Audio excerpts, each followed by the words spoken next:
La tenue vestimentaire d'une croyante ou un croyant est le reflet de son cœur et de son identité en Christ. Elle n'est pas un simple code moral, mais un témoignage visible de la transformation intérieure que Dieu opère.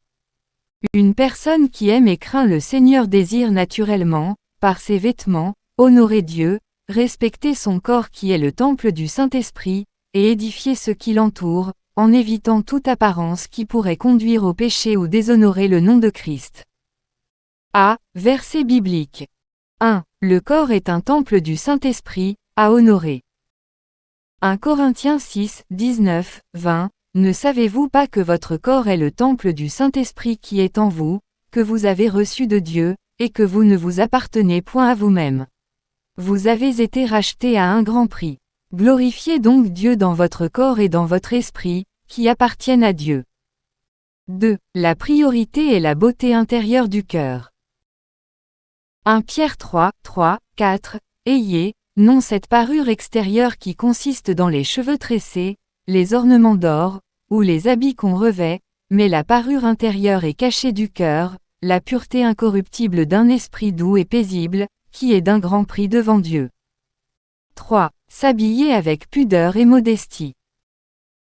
1 Timothée 2, 9, 10. Je veux aussi que les femmes, vêtues d'une manière décente, avec pudeur et modestie, ne se parent ni de tresses, ni d'or, ni de perles, ni d'habits somptueux, mais qu'elles se parent de bonnes œuvres, comme il convient à des femmes qui professent la piété.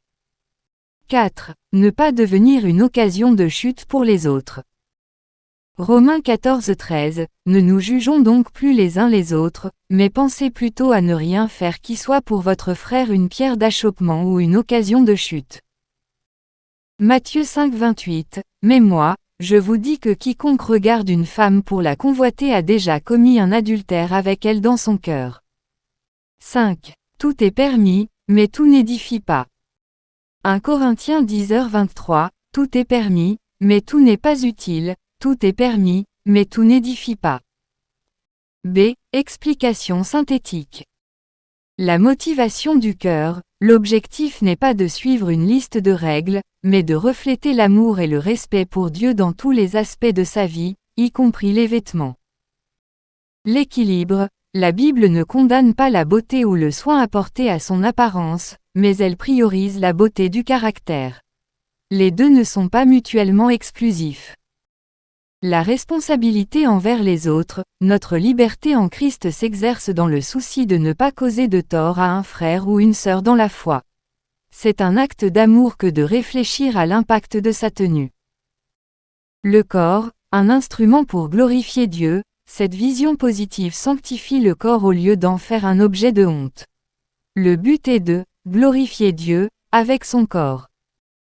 Ainsi, l'habillement devient une question de discernement, de piété et d'amour, plutôt qu'une simple conformité à un standard extérieur. Titre, Le corps est un temple du Saint-Esprit, à honorer 1 Corinthiens 6h19-20. Éveillé pour réveiller 02.